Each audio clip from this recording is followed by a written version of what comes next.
जिन्होंने जिस तरीके से इक्तदार में आए 2018 के इंतखाबात में, किसकी गोद में बैठ के आए, कौन से आइन को फॉलो करते हुए आए, कौन से कानून को फॉलो करते हुए आए, वो भी किसी से छुपा नहीं है। किस तरीके से आरटीएस बिठा के आए, वो किसी से छुपा नहीं है। ये वही मर्द मोमिन, इनके मर्द हक, जो कि कहते हैं कि जेल में अकेले बैठ के लड़ रहा है, जब इक्तदार इनके लीडर को एनआरओ नहीं मिल रहा, इनके लीडर को माफी नहीं मिल रही, जो गुनाह इन्होंने किए हैं उसकी सजाएं इनको भुगतनी पड़ेंगी।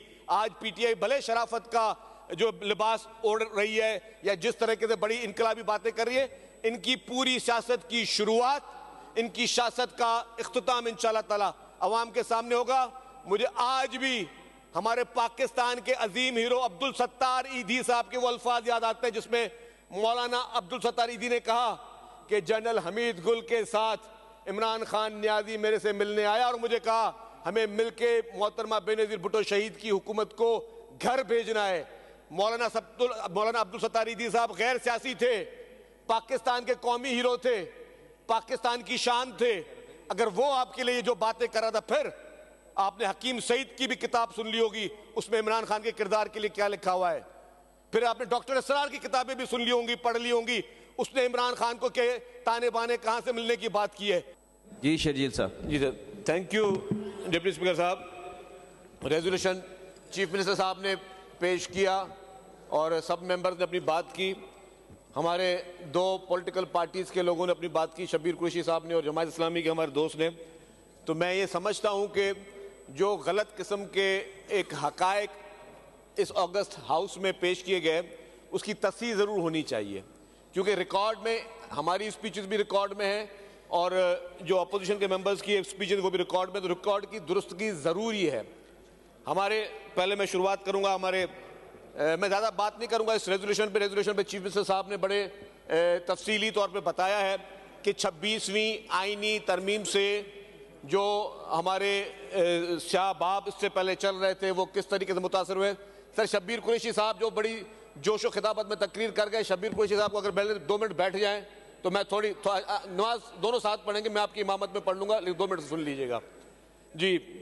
तो सर जो हकायक हैं, हकायक तारीख में सबके सामने है।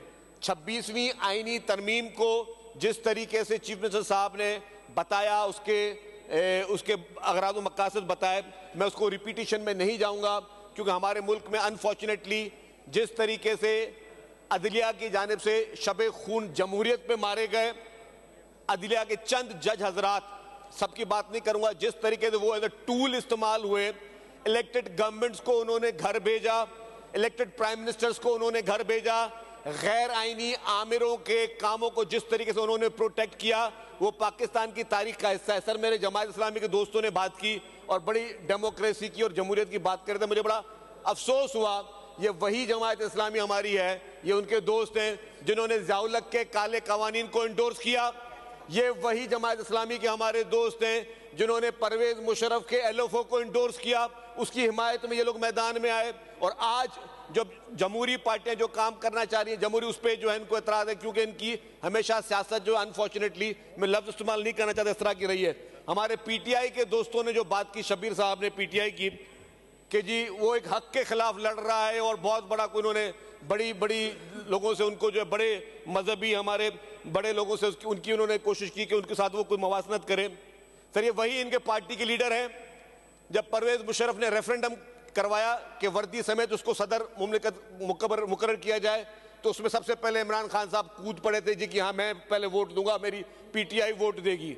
ये वही पीटीआई के लीडर साहिबान हैं जिन्होंने जिस तरीके से इक्तदार में आए 2018 के इंतखाबात में, किसकी गोद में बैठ के आए, कौन से आइन को फॉलो करते हुए आए, कौन से कानून को फॉलो करते हुए आए, वो भी किसी से छुपा नहीं है। किस तरीके से आरटीएस बिठा के आए, वो किसी से छुपा नहीं है। ये वही मर्द मोमिन, इनके मर्द हक, जो कि कहते हैं कि जेल में अकेले बैठ के लड़ रहा है। जब इक्तदार जा रहा था, वोट ऑफ नो कॉन्फिडेंस पेश हो चुकी थी, इन्होंने कहा कि मैं जनरल बाजवा को लाइफ टाइम एक्सटेंशन देने के लिए तैयार हूं, मेरी कुर्सी ना निकाली जाए, मुझे बचाया जाए। ये वही इनके मर्द मोमिन थे वो, और ये वही हैं जिन्होंने पहले, आज अभी जुडिशरी की बात करें, कभी साकिब निसार के पीछे ये छुपे, साकिब निसार के गैर आईनी काम, साकिब निसार ने इसके गैर आईनी कामों को प्रोटेक्शन दी और इमरान खान ने साकिब निसार के गैर आईनी कामों को प्रोटेक्शन दी। जब वो बंदा डैम बनाने के लिए चला तो फेडरल गवर्नमेंट ने किस हैसियत से डैम फंड में पैसे जमा कराए? क्या जुडिशरी का काम डैम बनाना था या नहीं? पाकिस्तान का कौन सा आइन, कौन सा कानून कहता है? इमरान खान ने किस हैसियत में किया? क्योंकि चमचागिरी करनी थी साकिब निसार की, साकिब निसार के जूते पॉलिश करने थे इन लोगों ने, तभी ये लोग जाके उसको डैम फंड में फेडरल गवर्नमेंट पैसे दे रही है। डैम बनाना फेडरल गवर्नमेंट का काम था या डैम बनाना साकिब निसार का काम था? तो ये इनका किरदार रहा है, ये इनकी हकीकत रही है। आज ये सिर्फ और सिर्फ इसलिए मुखालफत कर रहे हैं कि इनके लीडर को एनआरओ नहीं मिल रहा, इनके लीडर को माफी नहीं मिल रही। जो गुनाह इन्होंने किए हैं उसकी सजाएं इनको भुगतनी पड़ेंगी।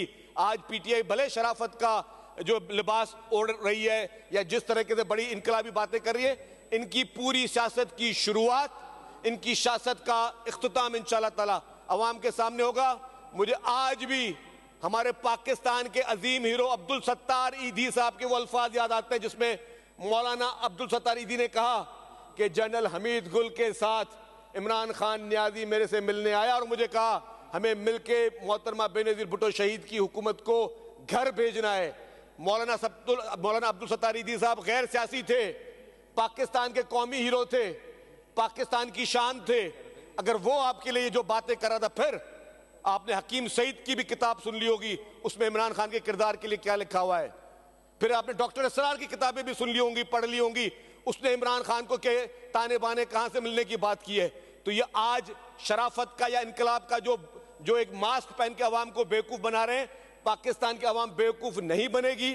आप लोग हमेशा आलाकार रहे हो आमरीत के, आप लोग हमेशा आलाकार रहे हो मुल्क में जमहूरियत को शब खून मारने के लिए, और आपकी सिर्फ और सिर्फ एक ही मंजिल है, वो है इक्तदार की हवस, इक्तदार की कुर्सी। इंशाअल्लाह ताला आपको पहले भी नाकामी हुई है और इंशाअल्लाह आइंदा भी नाकामी होगी। Thank you.